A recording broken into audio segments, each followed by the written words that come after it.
नमः शिवाय, ओम नमः शिवाय, ओम नमः शिवाय, ओम नमः शिवाय, ओम नमः शिवाय। पति परमेश्वराय नमो नमः।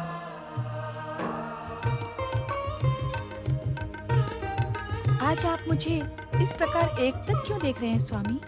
देवी, हम देख रहे हैं कि आज तुम्हारा सुंदर मुख जगदम्बा के करुणापूर्ण आभा के स्थान पर पति के प्रति उमड़ते हुए प्रेम से दमक रहा है। क्या हम इसका कारण जान सकते हैं? आप तो अंतर्यामी हैं स्वामी, मेरे मन में उठने वाले हर भाव से परिचित हैं, फिर उसे मेरे शब्दों में सुनने की लालसा क्यों? देवी, आपके शब्द सुनने के आकर्षण और लालसा में मनुष्य लोक के प्राणी सारा जीवन काट देते हैं, किंतु आपके शब्दों को सुनने का सौभाग्य किसी अत्यंत प्रिय को ही प्राप्त होता है। आप मेरे मन के भाव को जानकर परिहास कर रहे हैं? परिहास नहीं देवी, ये सत्य है, तथा आपके मन में उठने वाले भाव के अनुकूल। अर्थात देवी, आज तुम्हारे मन में उस समय की स्मृतियां जागृत हो गई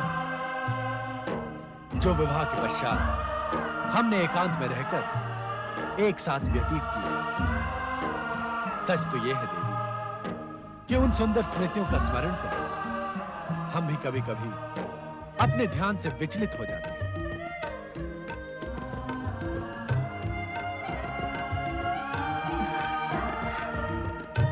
माता पार्वती, मेरी पीड़ा का अंत करो, मेरे अतृप्त हृदय को शांति प्रदान करो। माता पार्वती, माँ जगदम्बा।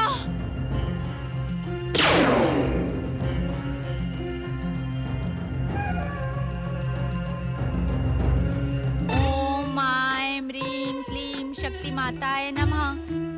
ओम ऐं ह्रीं क्लीं शक्ति माताय नमः। ओम ऐं ह्रीं क्लीं शक्ति माताय नमः। सुतपा, माता,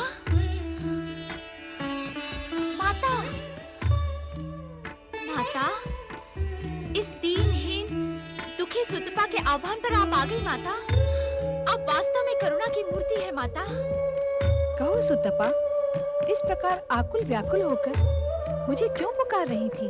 माता, अपने भक्तों के मन की बात आपसे छुपी नहीं है। हे जगदम्बा, मेरी पुत्राकांक्षा पूर्ण करें। हे सर्वेश्वरी, मेरा नारीत्व पुत्र को गोद में खिलाने के लिए उत्सुक हो रहा है। जगत के कल्याण के लिए मुझे मेरे पति जैसा तेजस्वी पुत्र प्रदान करो माता। अन्यथा क्या सुतपा? अन्यथा मैं स्वतः ही प्राणों का त्याग कर दूंगी माता। सुतपा, मेरी उपस्थिति हर अन्यथा को समाप्त कर देती है। माता, उद्विग्नता में मैं कठोर हो गई थी माता। क्षमा करो माता, जगदम्बा क्षमा करो। इस समय तुम्हें संयम की सबसे अधिक आवश्यकता है सुतपा। धैर्य रखो पुत्री। मृकंडु ऋषि की शिव आराधना पूर्ण होने तक तुम्हें प्रतीक्षा करनी ही होगी। प्रतीक्षा के क्षण काटना अब सुतपा के लिए असंभव है माता। अपनी प्रतीक्षा के असंभव क्षण भी शिव चरणों में समर्पित कर दो पुत्री। उनकी कृपा से तुम्हारे असंभव क्षण भी उन्हीं के समान सुंदर हो जाएंगे। आशीर्वाद दो माता, आपके दिखाए मार्ग पर चलकर एक तेजस्वी और जगत का कल्याण करने वाले पुत्र की माँ बन सकूं। मैं तुम्हें आशीर्वाद देती हूँ सुतपा कि समय आने पर तुम एक तेजस्वी जगत का कल्याण करने वाले महान शिव भक्त पुत्र की माता बनोगी। जय हो माता। माता, जय माता की। नारायण नारायण नारायण, श्रीमन नारायण नारायण नारायण, नारायण नारायण नारायण, भजमन नारायण नारायण नारायण।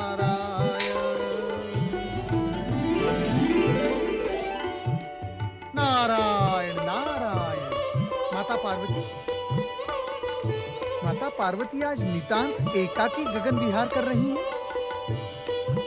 लगता है कैलाश पर अवश्य कुछ अघटित घटित हुआ है, जिसका ज्ञान स्वयं नारद को भी नहीं है।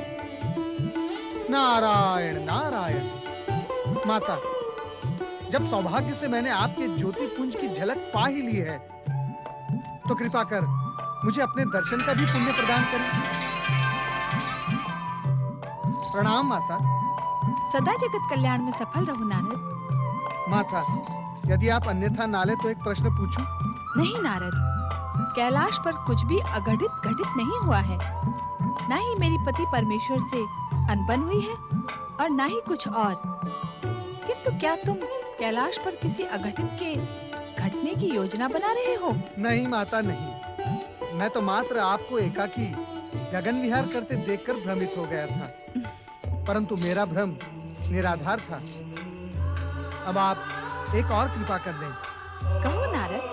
कृपया आप मुझे ये बताएं कि आप कैलाश से आ रही हैं या कैलाश जा रही हैं? इस समय तो मैं कैलाश जा रही हूँ, किंतु तुम यही जानने के इच्छुक हो ना कि मैं गई कहाँ थी?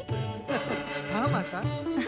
नारद, तुम्हारी जिज्ञासा का आकार तुम्हारे व्यक्तित्व से भी बड़ा हो गया है। नारायण नारायण।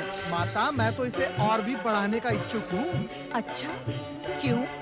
ये तो इस हीन नारद की जिज्ञासा का परिणाम है माता, कि उसे जगत की महाशक्तियों के पुण्य प्रदान करने वाले दर्शन प्राप्त हो जाते हैं। अर्थात तुम महाशक्तियों के दर्शनों का स्वार्थ साध कर ही अपनी जिज्ञासा को बढ़ा रहे हो। नहीं नहीं माता, जिज्ञासा तो नारद का स्वभाव बन गया है। इसमें स्वार्थ का तो कहीं स्थान ही नहीं होता, और यदि होता भी है तो वो जगत कल्याण के लिए। तुम्हारा कल्याण हो पुत्र। माता, माता आप तो मेरी जिज्ञासा को आहत करके जा रही हैं। स्वयं आप मुझे ये बताने वाली थी कि आप कहाँ से आ रही हैं। नारद, मैं मृकंडु ऋषि की पत्नी सुतपा की वेदना शांत करके आ रही हूँ, किंतु अपने वचन से आज संभवतः प्रथम बार मैं स्वयं संतुष्ट नहीं हूँ। ये आप क्या कह रही हैं सर्वेश्वरी? सत्य कह रही हूँ नारद। महान शिव भक्त मृकंडु ऋषि ब्रह्मचर्य व्रत का पालन करते हुए अभिराम शिव आराधना में लगे हैं, तथा उनकी पत्नी सुतपा एक तेजस्वी पुत्र की माँ बनने की इच्छुक है। आज नहीं तो कल ऋषि मृकंडु की तपस्या पूर्ण होगी ही माता। क्या तब तक ऋषि पत्नी धैर्य धारण नहीं कर सकती? उनका धैर्य संयम से ऊपर पहुँच गया है नारद। स्त्री के लिए पुत्र प्राप्ति की इच्छा को धैर्य की सीमा में बांधा नहीं जा सकता। तब क्या होगा माता? लगता है शिव इच्छा के बिना मेरा सुतपा को दिया हुआ वचन पूर्ण नहीं होगा। अर्थात माता?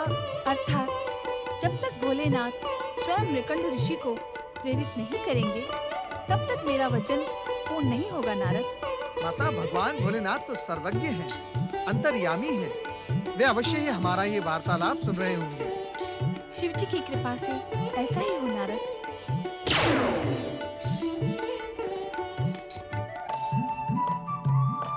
अब भगवान भोलेनाथ ऋषि मृकंडु को अवश्य ही प्रेरित करेंगे। ओम नमः शिवाय। ओम नमः शिवाय। ओम नमः शिवाय। ओम नमः शिवाय। ओम नमः शिवाय। ओम नमः शिवाय। ओम नमः शिवाय। ओम नमः शिवाय। ओम नमः शिवाय। भक्त श्रेष्ठ मृकुंडु, आंखें खोलो। ओम नमः शिवाय। भोलेनाथ, शिव शंकर, भोलेनाथ, जय शिव शंकर, जय शिव शंकर। भोलेनाथ, आप दया के सागर हैं। आपने मुझे दर्शन देकर मेरी तपस्या ही नहीं बल्कि मेरा जीवन सफल कर दिया है। भक्तवत्सल, मेरा तन मन आपका कृतज्ञ है। भक्त श्रेष्ठ, आपकी अनवरत तपस्या तथा अखंड व्रत के फल स्वरूप समय आने पर आप दोनों पति पत्नी को शिवलोक प्राप्त होगा। किंतु किंतु किंतु क्या भोलेनाथ? इस समय आपको अपनी तपस्या स्थगित करके अपनी पत्नी सूतपा की प्रार्थना स्वीकार करनी होगी।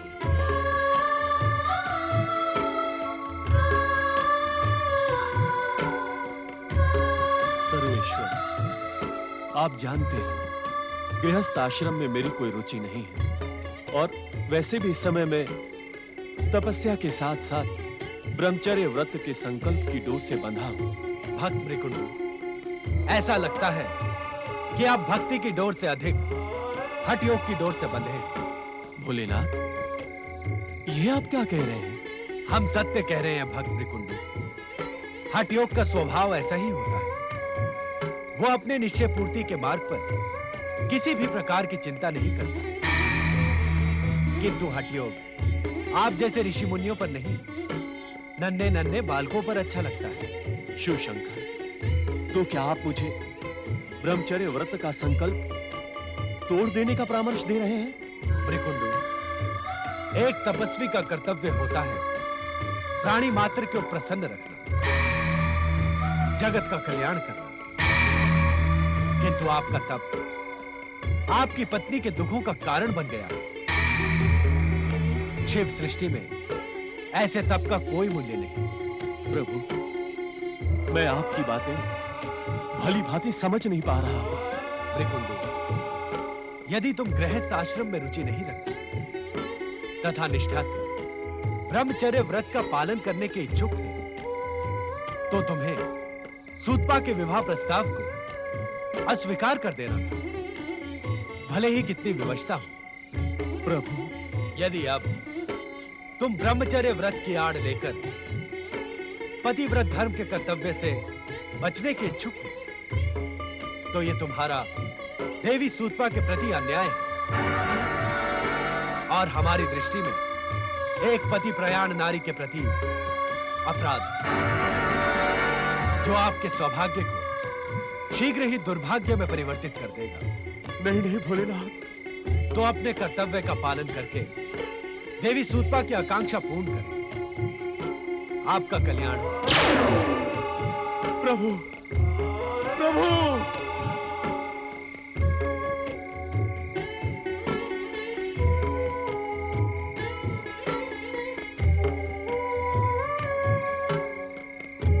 नारायण नारायण नारायण। प्रणाम परमपिता। प्रणाम माता। नारद, इस समय तुम जो प्रश्न लेकर आए हो, हम उसी पर चिंतन कर रहे हैं। ये तो मैं जानता ही था परमपिता कि आप उसी विषय पर चिंतन कर रहे थे, अन्यथा आप इतनी सहजता से अपनी समाधि पर विराम कैसे लगाते?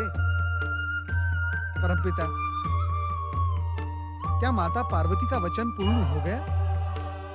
नारद, देवी पार्वती शक्ति स्वरूपा है। उनके श्रीमुख से निकला हुआ हर शब्द वचन होता है। उसके पूर्ण न होने का तो प्रश्न ही नहीं उठता। तो क्या ऋषि मृकंडु अपना संकल्प तोड़ देंगे? शिवाज्ञा को मृकंडु जैसा शिवभक्त अनदेखा नहीं कर सकता। किंतु क्या परमपिता? किंतु गृहस्थाश्रम के प्रति मृकंडु की अनिच्छा और देवी सुतपा के अनुताप के परिणाम स्वरूप जो पुत्र इस दंपति को प्राप्त होगा वो अल्पायु होगा। अल्पायु? हाँ देवी, उस बालक की आयु मात्र 5 वर्ष और 6 दिन की होगी। अल्पायु पुत्र पाकर उन दोनों का संताप और भी बढ़ जाएगा स्वामी। हाँ परमपिता, ऐसा पुत्र होने से तो पुत्र ना होना ही अच्छा है। नारद, मृत्युलोक में जन्म लेने वाला हर प्राणी अपने पूर्व जन्म के कर्मों से बंधा रहता है और इस बालक के जन्म में तो मृकंडु और सुतपा की वर्तमान परिस्थितियां और समस्याएं भी जुड़ गई हैं। परमपिता, ऋषि मृकंडु भगवान भोलेनाथ के परम भक्त हैं। नियंता के उन पर ऐसे तीखे प्रहार नारद स्वीकार नहीं कर पा रहा है। नारद, हम सब नियंता की नियति में बंधे हैं। परमपिता, क्या मैं उस दंपति की कुछ सहायता कर सकता हूँ, यदि आप आज्ञा दें? अवश्य नारद, परंतु ये एक सावधानीपूर्ण कार्य है। क्या तुम इसे संपन्न कर सकोगे? परमपिता, शिव इच्छा से तो प्रत्येक कठिन से कठिन कार्य भी संपन्न हो जाता है। आप केवल आज्ञा दें, आपका ये मानस पुत्र प्राण देकर भी उस दुख में पड़े दंपति की सहायता करेगा। नारद, तुम्हारे मुख पर भाषा का असंयम अच्छा नहीं लगता। क्षमा माता क्षमा। क्या मुझसे कोई अपराध हो गया है? तुम सहायता का जो उद्देश्य लेकर संकटग्रस्त मृकंडू दंपति के पास जा रहे हो, उसी संकट से हम दोनों को पीड़ित कर रहे हो। मैं कुछ समझा नहीं माता। माता पिता के समक्ष पुत्र यदि अपने प्राणों को देने की बात करे तो उन्हें पीड़ा नहीं होगी? अवश्य होगी माता, अवश्य होगी। मैं अपने शब्दों के लिए क्षमा प्रार्थी हूँ। अपने अनुष्ठान में सफल हो पुत्र। नारद, यदि तुम मृकंडू ऋषि को अल्पायु पुत्र के इस सत्य का ज्ञान करवा दोगे तो वे सावधान हो जाएंगे और भविष्य में होने वाले इस आघात का दृढ़तापूर्वक सामना कर सकेंगे। उचित है परमपिता। किंतु ध्यान रहे, गर्भवती सुतपा को यह बात कदापि ज्ञात न हो, अन्यथा इसका दुष्परिणाम गर्भस्थ बालक पर पड़ेगा। जो घटित होने वाला है उसे घटित होने दे ब्रह्मदेव। किंतु आप नारद को मृकंडू ऋषि के पास भेजकर उचित नहीं कर रहे हैं। हमारे इस आदेश में भविष्य का संकेत छुपा है देवी। मृकंडू ऋषि परम ज्ञानी और महान शिव भक्त हैं। वो संकेतों की इस भाषा को अवश्य समझें। परंतु मेरे ऋषि मृकंडू के पास जाने में क्या संकेत हो सकता है? तुम्हें इस सांकेतिक भाषा को समझने के लिए भविष्य की ही प्रतीक्षा करनी होगी। तब सब कुछ वैसा ही घटित होगा जैसा उसे होना है।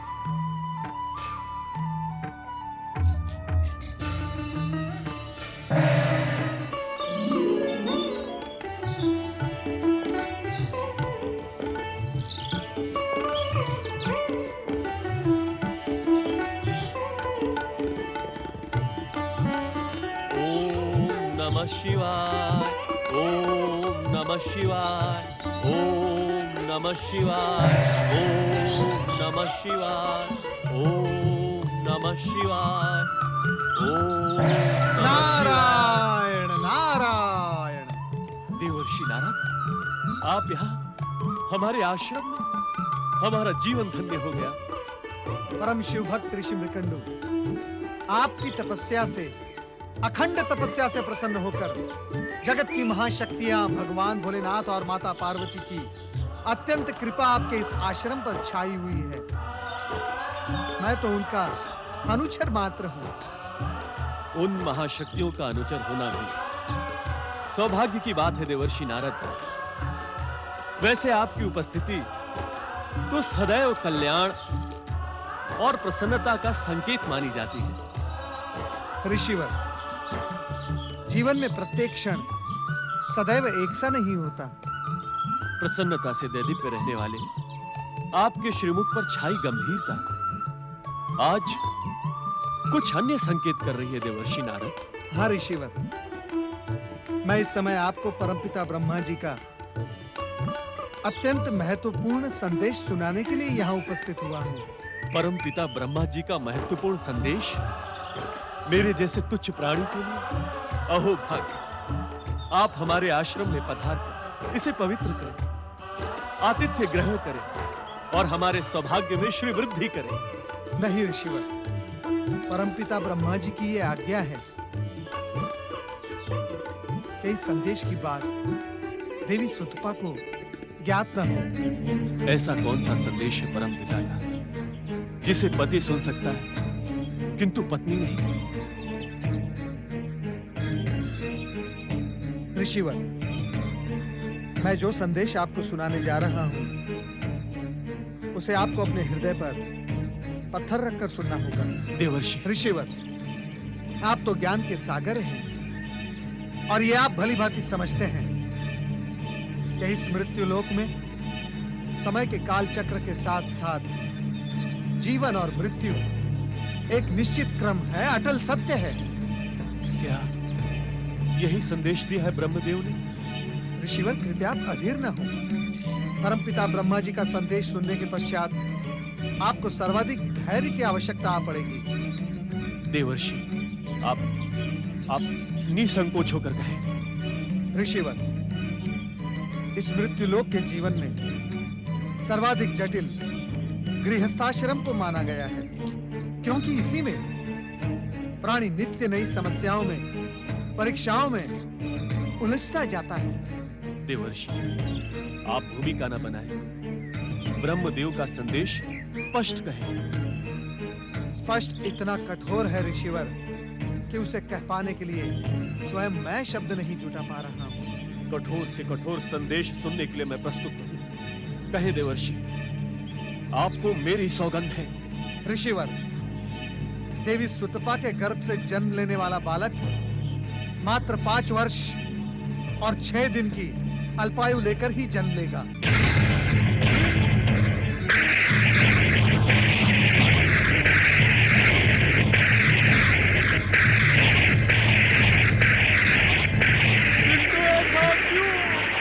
ऐसा क्यों? हमने ऐसा कौन सा पाप किया है जो हमें अल्पायु पुत्र प्राप्त होगा? ये विधाता का मेरे साथ अन्याय है। अन्याय, अन्याय, अन्याय। ऋषिवर, आप ज्ञानी हैं और परम शिव भक्त हैं। भला विधाता को दोष देके क्या लाभ? संकट की इस घड़ी में आप अपने आराध्य भगवान भोलेनाथ की आराधना करें। वे अवश्य आपको इस आघात को सहन करने की शक्ति प्रदान करेंगे। क्षमा करें देवर्षि, मुझे ये ब्रह्मलीला कुछ समझ में नहीं आई। ये आघातपूर्ण संदेश मुझ तक पहुंचाने का क्या लाभ मिलेगा ब्रह्मदेव को? इस संदेश से पुत्र जन्म का सारा उत्साह समाप्त हो गया, समाप्त हो गया। लगता है सुतपा के भाग्य में दुख के अतिरिक्त कुछ भी नहीं है।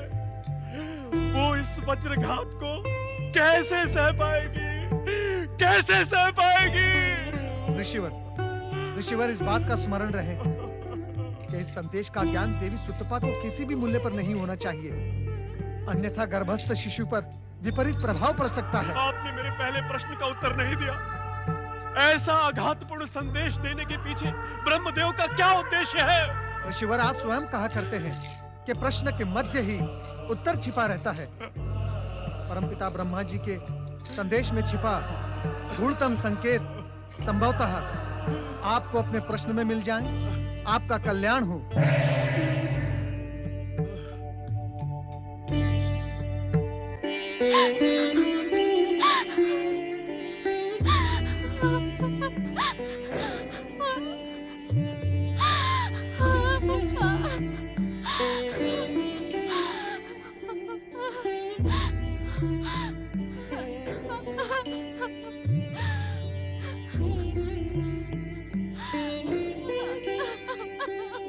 लगता है तुमने ब्रह्मदेव का भेजा हुआ संदेश नारद के माध्यम से सुन लिया है।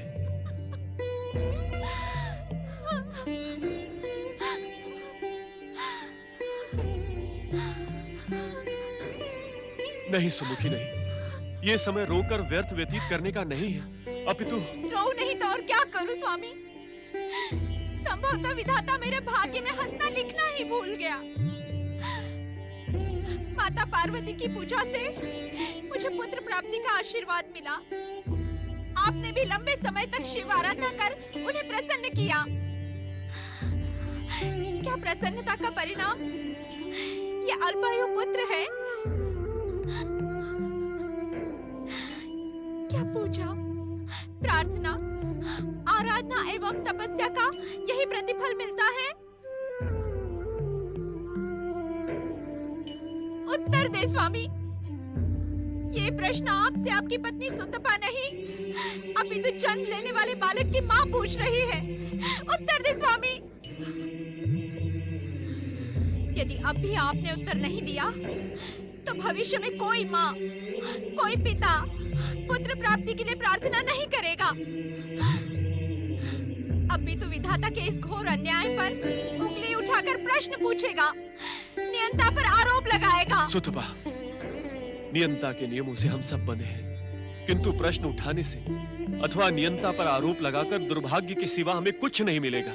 मुझे अपने पुत्र की आयु के समक्ष किसी भी दुर्भाग्य का भय नहीं है स्वामी, और जिसका दुर्भाग्य होगा वो दुर्भाग्य से भय करेगा। मेरे जीवन में तो नियंता सौभाग्य लिखना ही भूल गया। इतनी अधीर न हो सुतपा, हमें भविष्य में आने वाली विपदा को दृढ़ता पूर्वक स्वीकार करना है। जन्म लेने वाले बालक को थोड़े ही समय में अधिक से अधिक प्रसन्न रखने का प्रयास करना है, उसकी हर इच्छा को पूर्ण करना है। संभवतः विधाता की यही इच्छा है देवी। आप विधाता की इच्छा को स्वीकार करें। मैं उनके विरुद्ध संघर्ष का शंखनाद करने जा रही हूँ। मैं अपने पुत्र को कदापि अल्पायु नहीं रहने दूंगी। सुतपा, शिव आज्ञा के बाद मुझे तुम पर और तुम्हारी एकनिष्ठ भक्ति पर गर्व हुआ था। उस गर्व को खंडित न करो देवी। ये आप क्या कह रहे हैं नाथ? हाँ देवी, मैं सत्य कह रहा हूँ। आज तक विधाता से कोई नहीं लड़ पाया। होनी तो होकर रहती है ना। तो मैं क्या करूं स्वामी? जिस बच्चे की कामना में पहाड़ सा जीवन काट दिया, उसे पाकर भी नहीं स्वामी, ये असंभव है। ये घोर अत्याचार है। समझ में नहीं आता कि इतना क्रूर संदेश भेजकर ब्रह्मदेव को क्या मिला। इस संदेश के पीछे छिपे गुप्त संकेत की भाषा समझो सुतपा। गुप्त संकेत? हाँ प्रिय, पहले मैं भी तुम्हारी तरह उत्तेजित हो गया था, किंतु अब संकेत की भाषा समझ में आने लगी है। स्पष्ट कहे स्वामी, किस संकेत की बात कर रहे हैं आप? सुतपा, माता पार्वती ने स्वयं तुम्हें एक महान शिव भक्त पुत्र का आशीर्वाद दिया। स्वयं भोलेनाथ ने मुझे दर्शन देकर गृहस्थ आश्रम की प्रेरणा दी। और इससे भी महत्वपूर्ण बात यह है कि ब्रह्मदेव ने जो संदेश मात्र मेरे लिए भेजा था, तुम्हारे कानों तक पहुंच गया। हाँ, मैंने देवर्षि नारद को ये कहते हुए स्वयं सुना था। सुतपा, ब्रह्मदेव की आज्ञा के उपरांत ये संदेश तुम्हारे कानों तक पहुंच गया। ब्रह्मदेव की अनिच्छा पर यह संदेश तुम नहीं सुन सकती थी। इसमें अवश्य विधाता की कोई लीला है, जो हमें संदेश के माध्यम से समय रहते ही सचेत करने की इच्छुक है। क्या विधाता की लीला के रहस्य को आप समझ गए हैं? नहीं देवी, महाशक्तियों की लीला के गूढ़तम रहस्य को समझना हमारे लिए असंभव है। तब हमें क्या करना होगा? अपना भावी जीवन शिव चरणों में समर्पित कर उनसे कृपा की प्रार्थना करनी होगी। भोलेनाथ कभी अपने भक्तों को निराश नहीं करते। अब विलंब ना करें स्वामी, चले। कहाँ?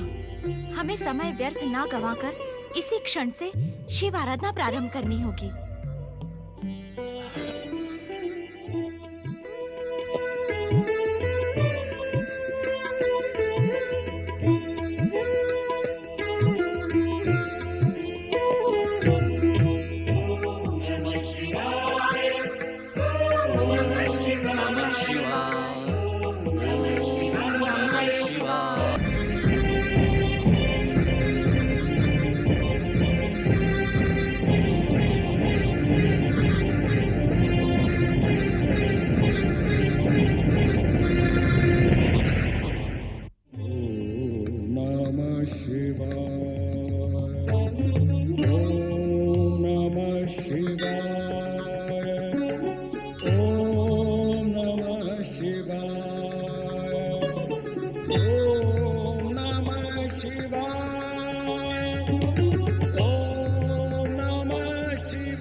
Tum